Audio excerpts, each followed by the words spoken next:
Episode की शुरुआत में हम देखते हैं कि तांग अपने उस होटल पहुंच जाती है जहाँ पर उसकी ट्रेनिंग होने वाली थी। वहाँ की फ़ोटो खींचकर वो जियांग को सेंड करती है, जिसके बाद जब वो अपनी रूम की तरफ जाती है तो उसे वहाँ पर एक और ट्रेनी मिलता है जिसका नाम श्याओ है। वो तांग से पूछता है कि क्या वो उसे बुला सकता है, जिस पर उसे कोई भी एतराज़ नहीं था। अब रूम में जाते ही तांग को जियांग वीडियो कॉल करता है और उससे बोलता है कि काश मैं तुम्हारा सूटकेस होता और हमेशा तुम्हारे साथ ही रह पाता। फिर दोनों एक दूसरे को अपना अपना शेड्यूल दिखाते हैं कि वो कितने बिजी रहने वाले हैं। इसके बाद तांग उसे अपना रूम दिखाती है जहाँ जियांग बेड को देखकर बहुत ज़्यादा जेलस होने लग जाता है। तो तांग उससे कहती है कि तुम एक सीईओ की तरह बातें क्यों नहीं करते हो, कभी तुम्हें सूटकेस बनना है तो कभी बेड से जेलस हो रहे हो। इस पर वो कहता है कि भले ही मैं सीईओ हूँ लेकिन अब मैं अपनी गर्लफ्रेंड को मिस कर रहा हूँ, इसमें मैं क्या करूँ। फिर वो उसे उसकी लोकेशन मांगता है और बोलता है कि उसके बिना मैं तुम्हारे ड्रीम्स तक कैसे पहुँचूंगा। जिसकी ऐसी बातें सुनकर वो परेशान होने लग जाती है और आई लव यू बोलकर कॉल रख देती है। इतने में मीटिंग में पहुँचने का टाइम हो जाता है, जहाँ जाने पर तांग जब अपना कार्ड चुनती है तो उसमें उसे ग्रुप 3 मिलता है, जहाँ उसके अलावा उसमें चेन और शिया थे। जो सब कुछ शिया पीछे से देख रहा था। जिसके बाद वो चुपके से तांग के ही ग्रुप नंबर वाला कार्ड उठा लेता है और उसके ग्रुप में आ जाता है, जिसे देखकर लग रहा था कि उसके मोटिव सही नहीं है।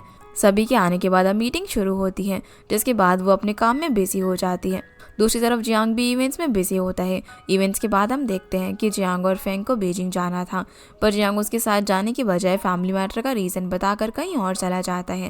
रात को जब वो तांग को वीडियो कॉल करता है तो उसे बताता है कि वो उसके पास जियांग में आ रहा है। ये सुनकर वो काफ़ी ज़्यादा खुश हो जाती है। जियांग बोलता है कि भला मैं तुम्हारा बर्थडे कैसे मिस कर सकता था, जिससे वो काफ़ी एक्साइटेड हो जाती है। पर उसे लगा था कि जियांग काम की वजह से काफ़ी बिजी होगा, क्योंकि उसने उसे अपना शेड्यूल दिखाया था। पर वो कहता है कि मेरे लिए काम से ज़्यादा तुम इम्पॉर्टेंट हो। अब अगले दिन जब तांग ट्रेनिंग क्लास के लिए जाती है तो उन्हें वहाँ पर पता चलता है कि किसी वजह से उनकी एक क्लास पोस्टपोन्ड हो गई है, इसीलिए उन्हें ऑफ मिल जाता है। जो सुनकर वो काफ़ी खुश होती है और जियांग को ये बात बताती है। फिर वो शिया से आसपास कोई अच्छी जगह के बारे में पूछती है जहाँ पर वो जा सके। वहीं जियांग को पता चलता है कि ज़्यादा बारिश की वजह से फ्लाइट कैंसिल हो चुकी है और अगर वो कल शाम को भी निकलता है तो तांग के पास काफ़ी देर से पहुँचेगा। जो बात वो तांग को भी बताता है, जिस पे उसे लगता है कि फिर उसका बर्थडे उन्हें वापस आने के बाद ही मनाना चाहिए। तभी जियांग उसे एक आइडिया देता है कि क्यों ना कल तुम मूवी देखने जाओ और 2 टिकट्स लेना, जिससे ऐसा लगेगा कि मैं तुम्हारे साथ ही हूँ। तो अगले दिन तांग ऐसा ही करती है। वो मूवी टिकट्स लेने के बाद उसकी फ़ोटो खींचकर जियांग को भेजती है और उससे पूछती है कि वो वहाँ पर थिएटर में पहुँचा या फिर नहीं, पर उसका सामने से कोई भी रिप्लाई नहीं आता। जब तांग अपनी सीट पर जाकर बैठती है तभी अचानक से जियांग उसके लिए पॉपकॉर्न लेकर आ जाता है, जिससे वो शौक होकर देखती रह जाती है और पूछती है कि फ़्लाइट तो कैंसिल हो गई थी ना। तो जियांग बताता है कि वो यहाँ तक ट्रेन से आया है और फिर रेंटेड कार से। जो सुनकर वो इमोशनल हो जाती है, क्योंकि वो इतनी प्रॉब्लम्स झेल कर उससे मिलने के लिए आया था। जिसे चुप करवाने के लिए जियांग उसे गले लगा लेता है, पर मूवी के ख़त्म होने तक वो थकान की वजह से सो चुका था। जिसे ऐसे देखकर तांग उसे किस करती है। जब जियांग की आंख खुलती है तो वो उससे कहता है कि तुमने मुझे जगाया क्यों नहीं। तो वो बताती है कि वो उसे डिस्टर्ब नहीं करना चाहती थी। अब वहाँ से निकलने के बाद जियांग तांग से उस जगह के बारे में पूछता है जो कि तांग के कलीग्स ने उसे सजेस्ट की थी, पर वो जगह काफ़ी दूर थी, लेकिन जियांग फिर भी वहाँ पर जाना चाहता था। उन्हें वहाँ पर पहुँचते पहुँचते रात हो गई थी। जब तांग अंदर एंट्री करती है तो देखती है कि वहाँ पर बर्थडे सेलिब्रेशन की तैयारी हो रखी थी, जिससे वो काफ़ी सरप्राइज हो जाती है। जियांग उसे अब बर्थडे विश करता है और कहता है कि तुम विनरी जाना चाहती थी ना, पर मैं आज तुम्हें नहीं ले जा पाया। इसलिए उसने टेबल पर उन ईयर्स के अकॉर्डिंग वाइन सेलिब्रेशन करने के लिए रखी थी। जब जब उन दोनों ने उस साल उनके बीच का कोई स्पेशल डे एक्सपीरियंस किया हो, उन वाइन बॉटल्स पर लगे नोट्स को देखकर वो रोने लग जाती हैं कि आज तक जियांग को ये सारी बातें याद थीं। जियांग कहता है कि इन 13 सालों में तांग उसकी फ्रेंड से अब सब कुछ बन चुकी है।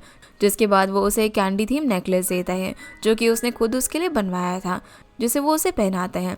अब इतनी सारी खुशी तांग से कंट्रोल नहीं हो पा रही थी, वो रोने लग गई थी, जिससे कि जियांग उसे गले लगा लेता है। फिर हम जू को देखते हैं जो कि एक लड़की शू की ग्रेव पर उसका बर्थडे सेलिब्रेशन करने जाता है। शू उसके कॉलेज की जूनियर थी और उनकी जल्दी ही दोस्ती हो जाती है। दूसरी तरफ तांग और जियांग उसी रिजॉर्ट के होटल रूम में जाते हैं, जहाँ उन्हें अपने स्कूल का टाइम याद आता है कि कैसे उस टाइम भी उन्हें एक ही रूम मिला था जिसमें लड़के नीचे सोए थे और लड़कियां बेड पर। तभी तांग जियांग को देखने लग जाती है, जिसे जियांग किस करता है। तांग अब शावर लेकर आती है तो जियांग उसके बाल सुखाने में उसकी मदद करता है। इतने में उसे उसकी टीम से शियाओ का फ़ोन आ जाता है, जो उसे बताता है कि उनका एक मेंबर बीमार हो गया है, इसीलिए उसका काम हमारे बीच डिवाइड हो गया, जिसका मतलब तांग को ओवर टाइम काम करना पड़ेगा। इससे दोनों का ही मूड खराब हो जाता है। फिर जब तांग अपनी टीम के साथ मीट कर रही थी तब जियांग उसकी वीडियो शूट करता है, जिसे ऐसे देखकर वो उसे पीछे करती है और स्माइल करती है। फिर वो एक टेडी बेयर लेकर उसे मारने लगता है, जिसकी अजीब हरकतें देखकर तांग हैरान हो जाती है और 5 मिनट का ब्रेक लेकर जियांग को मारने लगती है, क्योंकि वो उसे वीडियो कॉल में बार बार इंटरप्ट कर रहा था। जियांग उसको काम बंद करने के लिए कहता है, पर वो ऐसा नहीं कर सकती थी, इसलिए वो उसे सुलाने लग जाती है और कहती है कि 1 घंटे में उसका काम खत्म हो जाएगा। तो फिर जियांग पांडा के साथ ही सो जाता है। जब तांग काम खत्म करके उसके पास आती है तो जियांग अभी तक जागा हुआ था, वो उसे किस कर देता है। अगले दिन तांग देर तक सो रही थी तो जियांग उसे किस करके उठाता है और बताता है कि 10 बज गए हैं, जो सुनकर वो काफ़ी हैरान हो जाती है, क्योंकि आफ्टरनून क्लास के लिए वो लेट हो जाएगी, इसलिए वो जल्दी से तैयार होने लगती है। फिर हम यनान को देखते हैं, जो कि फेंग के साथ शॉपिंग पर गई थी, पर फेंग का सारा ध्यान काम में था, जिससे वो नाराज़ हो जाती है। तो फेंग उसे खुश करने के लिए उसकी ड्रेस की तारीफ करता है। फिर वो बताता है कि तांग कुछ दिनों में वापस आ जाएगी, लेकिन अगर ऐसा होता है तो सबसे पहले जियांग को पता होता। दूसरी तरफ तांग अपने होटल पहुंच चुकी थी, जिसे चाओ आज रात की एक पार्टी के बारे में बताता है और उसे इनवाइट करता है, जिसके लिए वो मान जाती है। वहीं जियांग भी वापस शिव चला जाता है। जहाँ फेंग जब उससे मीटिंग की बात करता है तो ये कहकर मना कर देता है कि आज उसे ना घर साफ करना है। फिर हम तांग की ट्रेनिंग की ग्रेजुएशन सेरेमनी को देखते हैं, जिसमें बेस्ट टीम उसी की थी। पूरी टीम अब बाहर खाने के लिए जाते हैं, जहाँ पर उसकी कलीग तांग से बोलती है कि उसके टाउन में एक लोकल वाइन मेकर है, जो कि वहाँ पर काफ़ी पॉपुलर है, पर उन्हें अब एक प्रमोशन चैनल की ज़रूरत है ताकि लोगों तक वो अपने प्रोडक्ट्स पहुंचा सके। तो तांग उन्हें जियांग के साथ इंट्रोड्यूस करवाने का आइडिया देती है। तभी हम श्याओ को देखते हैं, जो कि तांग को नैपकिन पास करके कहता है कि हम मिलते रहेंगे, जिस पर वो कोई भी जवाब नहीं देती। दूसरी तरफ जियांग तांग के घर जाकर उसके घर को साफ करता है और वो अपने साथ कुछ सामान भी लेकर आया था, जिसमें चॉपस्टिक और बाउल थे, जो देखने में काफ़ी स्पेशल लग रहे थे। तांग जब वापस से घर आती है तो जियांग उसके साथ इन्हीं बाउल्स में डिनर करता है। वो उसे दिखाता है कि इन चॉपस्टिक्स पर उनके ज़ोडिएक साइन बने हुए हैं और वो अपने चॉपस्टिक्स यहीं पर रखेगा ताकि वो डिनर के लिए यहाँ पर आता रहे। लेकिन ये सब वो इमेजिन कर रहा था और हंसने लग जाता है। सीन अब चेंग पर आता है, जो कि चेंग का एक इंटरव्यू देख रहा था, जिससे उसे पता चलता है कि वो फिल्म अवार्ड्स के लिए नॉमिनेट हुई है, जिसे चेंग अब मैसेज करके डिनर के लिए पूछना चाहता था, पर वो उस मैसेज को सेंड नहीं कर पाता। दूसरी तरफ हम तांग को देखते हैं, जो कि वापस आ गई थी और जियांग उसे देखते ही गले लगा लेता है। अब जियांग जब तांग के साथ होता है तभी उसके फ़ोन पर उसका असिस्टेंट बताता है कि शेंग के बारे में नेगेटिव रिव्यूज़ वायरल हो रहे हैं, क्योंकि उसकी कुछ फ़ोटोज़ लीक हो गई हैं। जो सब देखकर तांग उसे ऑफिस जाने के लिए कहती है, तो जियांग उसे उसके अपार्टमेंट के बाहर ही ड्रॉप करके वहाँ से चला जाता है। तांग अब जैसे ही घर में जाती है तो उसे वहाँ पर जियांग की रखी हुई चॉपस्टिक्स मिलती है, जिन्हें देखकर वो खुश हो जाती है। वहीं जियांग जब ऑफिस पहुँचता है तो उसे पता चलता है कि शेंग का अकाउंट हैक हो गया है और जो भी फ़ोटोज़ लीक हुई है वो सब फेक है। पर फेंग का मानना था कि शेंग की अब जो भी रेपुटेशन बन चुकी है, ऐसे में हमें उसे अपनी वेबसाइट से फूड सिलेक्टर होने वाली इन्फॉर्मेशन हटा देनी चाहिए। तो जियांग चेंग से हैकर के बारे में पूछता है। इस पर वो कहता है कि उसे ट्रेस करने के लिए अभी उसे और टाइम चाहिए, और देखने से ही साफ पता चल रहा था कि वो फोटोज एडिटेड है। पर फांग को यही टेंशन थी कि लोग फेक चीज़ों पर जल्दी यकीन कर लेते हैं और इससे पहले उनकी कंपनी की बदनामी शुरू हो उन्हें एक्शन लेना चाहिए। लेकिन जियांग चेंग की साइड लेता है कि जब इसके अंदर शेंग की कोई गलती नहीं है तो हमें उसे अपनी वेबसाइट के होम पेज से रिमूव करने की भला क्या ही ज़रूरत है। फेंग पहले से ही इसकी तैयारी करने के लिए चला जाता है। फिर चेंग भी जल्दी में वहाँ से ये कहकर निकल जाता है कि उसे एक फ्रेंड से मिलना है। दूसरी तरफ हम शेंग को देखते हैं, जिसे शिंगयू बताती है कि पब्लिक स्टेटमेंट देने के बाद भी कुछ खास फर्क नहीं पड़ रहा है, इसीलिए उसे लाइव जाकर सारी चीज़ें क्लियर करनी चाहिए। पर शेंग जानती थी कि उससे उनकी प्रॉब्लम और ज़्यादा बढ़ जाएगी। तभी शिंगयू के नंबर पर चेंग का कॉल आ जाता है, जो उसे बताता है कि शेंग उसका कॉल नहीं उठा रही है और गार्ड उसकी परमिशन के बिना उसे ऊपर नहीं जाने देगा। चेंग की आवाज़ सुनकर वो उससे फ़ोन ले लेती है और उसे अपने अपार्टमेंट में बुलवा लेती है। सीन अब यहाँ से मिस वे पर आता है, जो कि जियांग की इवेंट की वीडियो देख रही थी, जिसे जू बताता है कि जियांग अपनी कंपनी की मदद से ऑनलाइन और ऑफलाइन बिजनेसेस को इंटीग्रेट करना चाहता है। वो लोग हिस्टोरिक फूड शॉप से कोलैब करके फूड कलेक्शन स्टोर खोलेंगे, जिसका ये प्लान मिस वे को इम्प्रेसिव लगता है और वो इसमें इन्वेस्ट करना चाहती थी। इस पर वो सजेस्ट करता है कि वो लोग ऐसा जियांग प्रॉपर्टीज़ में इन्वेस्ट कर सकते हैं और ऑफलाइन स्टोर बिल्ड कर सकते हैं, जिसमें उनकी सिलेक्शन का फूड होगा और प्रमोशन भी वही लोग करेंगे। लेकिन मिस वे को डाउट था कि जियांग उनके साथ काम करेगा या फिर नहीं, तो जू उसे बताता है कि जियांग उसके सीनियर का खास दोस्त है, अगर वो उसे बात करे तो काम बन सकता है। सीना वापस से शेंग पर आता है, जिसके लिए चेंग खाना लेकर आया था और वो दोनों साथ में डिनर करते हैं। पर चेंगुई ने काफ़ी जल्दी खाना खा लिया था और शेंग का अभी बाकी था, तो वो उसे बोलता है कि तुम्हारी 4 ट्रीट्स अब भी बाकी है। यही सुनकर वो खुश हो जाती है। इतने में चेंग वापस जाने लगता है तो शेंग उसे बाहर तक छोड़ने के लिए आती है। वो उसे अपना एक किस्सा बताता है कि एक बार जब वो पहाड़ों पर घूमने के लिए गया था तो वहाँ पर किसी वजह से फंस गया था।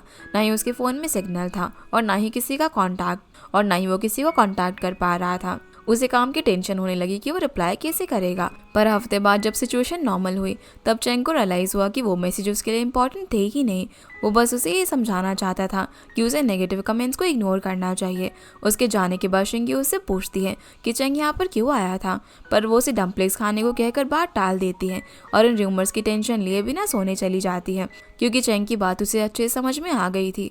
दूसरी तरफ हम जियांग को देखते हैं, जो कि काम खत्म होने के बाद सीधा तांग से मिलने के लिए उसके अपार्टमेंट में जाता है। तांग उससे पूछती है कि क्या वो कुछ खाएगा, तो वो उसके लिए बना देगी, पर वो उसका मजाक बनाने लग जाता है कि तुम खाना बनाओगी।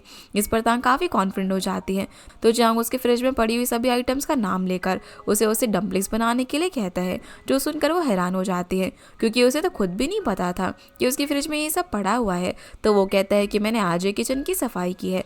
तभी तांग नोटिस करती है कि जियांग की जैकेट पर दाग लगे हैं, जिन्हें धोने के लिए वो उसे जैकेट उतारने को बोलती है, क्योंकि वो अपने कपड़े भी धोने के लिए जा रही थी। ये सुनकर वो खुश हो जाता है और वॉशिंग मशीन को देखकर मुस्कुराने लगता है कि उसका जैकेट तांग के कपड़ों के साथ धुल रहा है। जिसे ऐसे किचन से देखकर तांग उसके पास आ जाती है और पूछती है कि तुम मशीन को क्यों देख रहे हो। तो वो उन्हें एक साथ कपड़े धुलने वाली बात कहता है और उसे किस करता है, लेकिन वो इतना बिजी हो जाते हैं कि किचन में बन रहे खाने के बारे में भूल ही जाते हैं और वो खराब हो जाता है। इसीलिए अब सूप पीने के अलावा उनके पास कोई भी ऑप्शन नहीं था, जिस पर जियांग उसे फिर से किस कर देता है। अगले दिन हम ऑफिस में देखते हैं कि फैंग इन्वेस्टमेंट टीम से मिलता है, जिसका लीड सॉन्ग था। सॉन्ग तांग का पहले बॉयफ्रेंड रह चुका है, इसीलिए उसे वहाँ पर वापस देखकर वो शौक में था, जिसके बारे में जब वो जियांग को जाकर बताता है तो वो भी उसका नाम सुनकर हैरान हो जाता है। फिर वो जाकर सॉन्ग से मिलता है, जहाँ बातों बातों में पता चलता है कि वो काफ़ी टाइम के बाद मिल रहे हैं। फिर जियांग सॉन्ग को अपना काम कंटिन्यू करने के लिए कहकर वहाँ से चला जाता है, पर बाहर आने के बाद जियांग तुरंत ही तांग को मैसेज करके सॉन्ग के बारे में बताने वाला था, लेकिन फांग बोलता है कि तुम्हें तांग को इस बारे में नहीं बताना चाहिए, वरना उसकी पुरानी यादों से वो परेशान हो जाएगी। जिसकी बात उसे सही लगती है और वो तांग को बताने का प्लान कैंसिल कर देता है। लंच टाइम में जियांग की टीम और सॉन्ग की टीम साथ में खाना खाती है, पर चैंग उनसे ठीक से पेश नहीं आ रहा था, क्योंकि उसे उनका ये सूट बूट वाला स्टाइल पसंद नहीं था। तभी जियांग को तांग का मैसेज आता है कि वो उसके ऑफिस आई है, तो वो बीच में उठकर तांग के पास जाता है और उससे पूछता है कि तुम यहाँ क्यों आई हो, जो कि तांग के लिए काफ़ी अजीब था, क्योंकि वो उससे ऐसे बात कभी भी नहीं करता था। जियांग अब उसे सॉन्ग के बारे में बता देता है कि वो यहाँ पर आया हुआ है, तो तांग कुछ भी रिएक्ट नहीं करती, पर उसे लगता है कि जियांग इनसिक्योर फील कर रहा है, तो वो कहता है कि ऐसा कुछ भी नहीं है। अब जैसे फिर तांग बताती है कि मुझे पता चला कि आज कैफेटेरिया में कुछ स्पेशल बना है, तो मैं खाने के लिए चली आई। जिसके बाद जियांग उसे कैफेटेरिया में लेकर जाता है, जहाँ पर सॉन्ग तांग को अचानक से देखकर काफ़ी नर्वस हो जाता है, और उसे देखने से साफ पता चल रहा था कि वो आज भी उसके लिए अपने मन में फीलिंग्स रखता है, जो सब कुछ चैंग भी नोटिस कर लेता है। अब जब तांग और जियांग एक दूसरे से इतना खुलकर बात कर रहे थे तो सॉन्ग को काफ़ी बुरा लग रहा था, जो सबसे फैंग में मज़े ले रहा था। तभी सॉन्ग देखता है कि तांग के चेहरे पर कुछ लगा है, जिसे वो नैपकिन से खुद ही साफ करने के लिए आगे बढ़ता है। ये देखकर तांग पीछे हो जाती है और कहती है कि तुम्हें ये करने की ज़रूरत नहीं है, मेरा बॉयफ्रेंड मेरी मदद कर देगा। जो सुनकर सॉन्ग हैरान हो जाता है और फैंग मुंह छुपाकर हंसने लग जाता है, क्योंकि उसे ये सब सच नहीं बल्कि तांग का एक मजाक लग रहा था। पर इस सबसे सॉन्ग काफ़ी नर्वस हो जाता है, लेकिन वहीं चैंग तांग और जियांग की बॉयफ्रेंड वाली बात पर सीरियस हो जाता है कि लोग मजाक कर रहे हैं या फिर सच कह रहे हैं। लंच के बाद तांग जब वहाँ से चली जाती है तो फैंग उसकी काफ़ी तारीफ करने लग जाता है कि वो कितनी ब्रेव है, जो कि सॉन्ग को चलाने के लिए उसने तुम्हें अपने बॉयफ्रेंड कह दिया, वो भी सभी के सामने। तभी जियांग को तांग का मैसेज आता है, जो कि काफ़ी घबराई हुई थी कि उन्होंने पब्लिकली उनका रिलेशनशिप अनाउंस कर दिया है। पर जियांग बताता है कि उनका प्लान फेल हो गया, क्योंकि सभी इसे तांग का मजाक समझ रहे थे। अब तांग जब घर पहुँचती है तो उसे यनान का कॉल आता है, जिसे आज फांग ने लंच टाइम में जो कुछ भी हो सब कुछ बता दिया था। यनान कहती है कि काश वो भी उस टाइम वहाँ पर होती, उसे सॉन्ग का रिएक्शन मिस कर दिया। अगले दिन अब चैंग शैंग की एक फोटो देखता है, जिसमें उसने पूछा था कि वो आज फिश खाए या फिर श्रिम्प।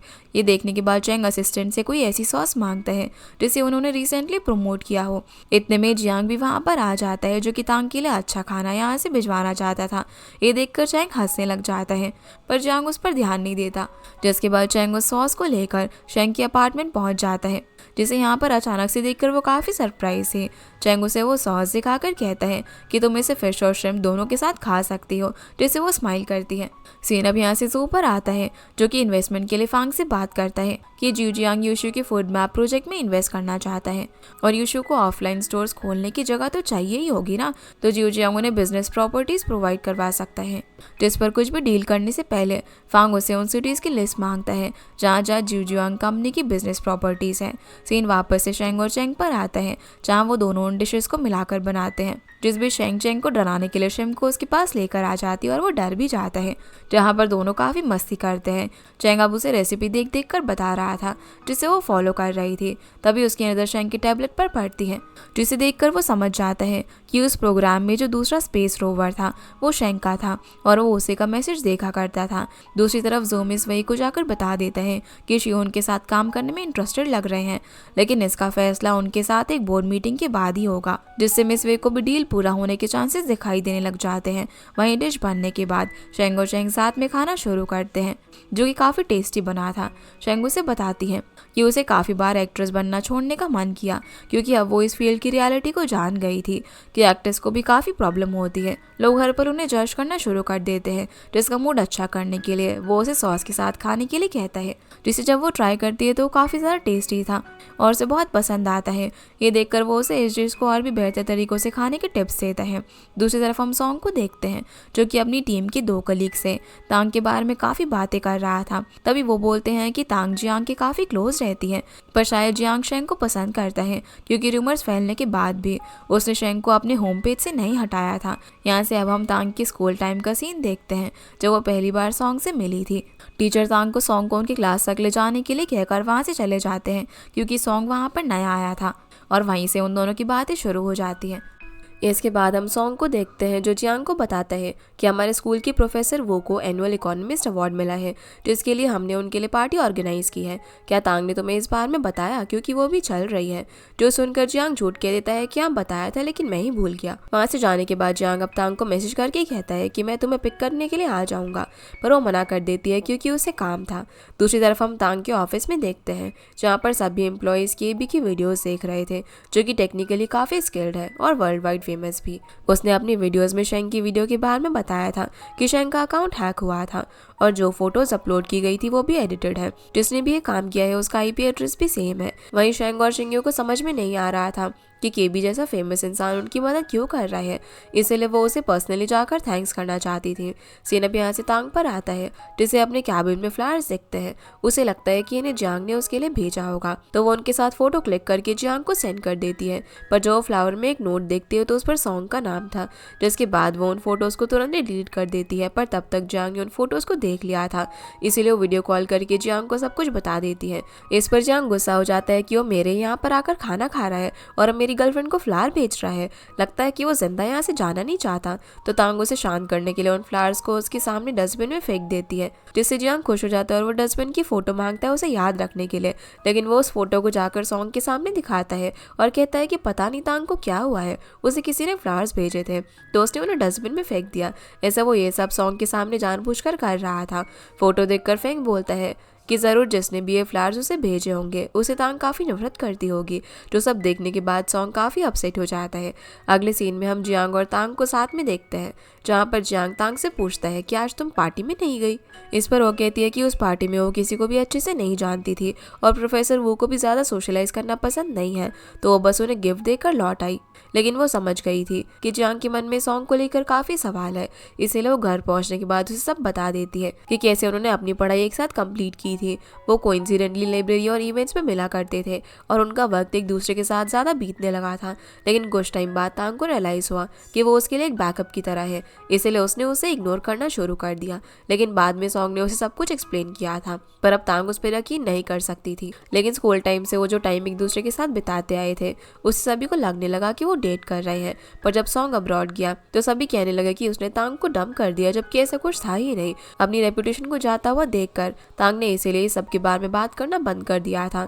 ये सब सुनने के बाद जियांग को काफी बुरा लगता है कि तांग को इतना सब कुछ सुनना पड़ा। इस पर वो बोलती है कि तुम्हें सॉन्ग को थैंक्स कहना चाहिए, क्योंकि अगर वो ना होता तो मुझे तुम्हारे इंपॉर्टेंस का पता ही नहीं चलता। जिस पर वो उसे गले लगा लेता है और कहता है कि वैसे सॉन्ग से गुस्सा तो मैं अब भी हूँ। अगले दिन हम देखते हैं कि सॉन्ग जब मीटिंग रूम में जाता है तो वहाँ पर काफ़ी सारे फ्लावर्स रखे हुए थे, पर उसे इनसे एलर्जी हो जाती है। उसके पूछने पर उसकी टीम मेंबर बताती है कि इन्हें जियांग ने यहाँ का एनवायरनमेंट अच्छा करने के लिए रखा है, पर उसे एलर्जी है। ये देखकर सभी उन फ्लावर्स को बाहर निकाल देते हैं, जिस सबके मजे जियांग बाहर से ले रहा था।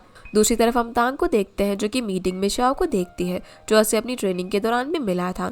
प्रेसिडेंट जू बताते हैं कि ये यहाँ पर हुई जो लोन केस के लिए आया है, जिसकी सारी डिटेल उसके पास ही है। फिर प्रेसिडेंट इस केस के लिए वाइस प्रेसिडेंट को इंचार्ज बनाते हैं और शाओ के साथ काम करने के लिए डायरेक्टर की जगह वो तांग को टीम में रखते हैं, जो देखकर डायरेक्टर और तांग हैरान हो जाते हैं। मीटिंग के बाद फिर तांग और शाओ डिनर का प्लान बनाते हैं। वहीं डायरेक्टर प्रेसिडेंट से जाकर इस केस पर बात करता है, क्योंकि ये काफ़ी बड़ा केस था जो कि उनकी ब्रांच को हैंडल करने के लिए मिला था। वो चाहता था कि तांग की जगह इस केस पर वो खुद काम करे, जैसे मानो उस केस की वजह से कुछ राज बाहर आ सकते हैं जिसे वो छुपाना चाहता था। पर प्रेसिडेंट बताते हैं कि तांग का नाम शाओ ने खुद मेंशन किया था। उन्होंने ये प्रोजेक्ट सिर्फ तांग के लिए हमारी ब्रांच को दिया है, इसीलिए वो भी कुछ नहीं कर सकते थे। सीना वापस से जियांग पर आता है, जिसे मिलने के लिए लानशिंग आती है, जो तांग से उसकी ट्रेनिंग में मिली थी, जिससे उसने अपने टाउन के पॉपुलर वाइन मेकर की बात की थी, जिसे रिकॉग्निशन की जरूरत है। इसके बाद उन दोनों को अपने शियू मॉल में घुमाता है। दूसरी तरफ हम शेंग को देखते हैं, जिसकी सिचुएशन केबी की वीडियो के बाद नॉर्मल हो गई थी, पर शेंग को उसे थैंक्स कहने का अब भी मौका नहीं मिल रहा था। तो शिंगी उसे बताती है कि वो 2 महीने के लिए हाइकिंग इवेंट में गया है, तो तब तक वो उसे नहीं मिल सकते। लेकिन शिंगी ने उसे कांटेक्ट कर लिया था। वो कहता है कि थैंक्स की जरूरत नहीं है, उसे ये फाइल्स एक ऑनलाइन फ्रेंड ने चेक करने के लिए भेजी थी। फिर शेंग कहती है कि उन्हें जियांग और उसकी टीम को डिनर के लिए बुलाना चाहिए, क्योंकि रूमर्स के टाइम सिर्फ वही एक थे जिन्होंने उन्हें सपोर्ट किया था, जबकि बाकी कंपनी से कॉन्ट्रैक्ट कैंसिल कर दिया था। आगे हम देखते हैं कि जियांग की बात तांग के कलीग्स और वाइन मेकर से हो चुकी थी। उनके साथ चेंग फेंग और शाओ भी थे, जहाँ बातों ही बातों में शाओ तांग से कहता है कि जियांग लगता है कि तुम्हारा बॉयफ्रेंड है, क्योंकि वो तुम्हारा इतना ख्याल रख रहा है। इस पर फेंग हंसते हुए बोलता है कि ये तुम्हारी गलत फहमी है, ये दोनों एक दूसरे के भाई जैसे हैं। और जब वो उनकी तरफ देखता है तो वो इस पर कुछ कहने की बजाय फांग को देखते रहते हैं, जिससे फांग हैरान हो जाता है। उनके जाने के बाद अब जियांग तांग से पूछता है कि वो उसके प्लेस पर चले या फिर मेरे, जिस पर वो मूवी देखने का कहती है और दोनों एक दूसरे का हाथ पकड़कर वहां से चले जाते हैं। इतने सब देखने के बाद भी फांग को कुछ भी समझ नहीं आ रहा था, इसीलिए वो चेंग से पूछता है तो बताता है कि दोनों अब रिलेशनशिप में है। फेंग पूछता है कि ये कैसे हुआ। इस पर वो कहता है कि तुम ही हो जिसे सबसे लेट पता चला। ये सुनकर उसका मुंह खुला का खुला ही रह जाता है। घर जाने के बाद फांग जब ये बात यानान को बताता है तो वो काफ़ी एक्साइटेड हो जाती है। उन्हें यकीन ही नहीं हो रहा था कि दोनों रिलेशनशिप में हैं, इसीलिए यानान उसे तांग के घर चलने के लिए कहती है, क्योंकि ऐसे वो सो नहीं पाएगी। तो फेंग बोलता है कि वो लोग तो मूवी देखने के लिए गए हैं, जिससे वो समझाती है कि मूवी के बाद जियांग तांग को ड्रॉप करने के लिए उसी के घर पर जाएगा, इसीलिए वो तुरंत उनसे मिलने के लिए निकल पड़ते हैं। वहीं हम तांग और जियांग को देखते हैं, जिन्हें मूवी पसंद नहीं आई थी और घर जाने से पहले वो स्टोर में शॉपिंग करने के लिए जाते हैं।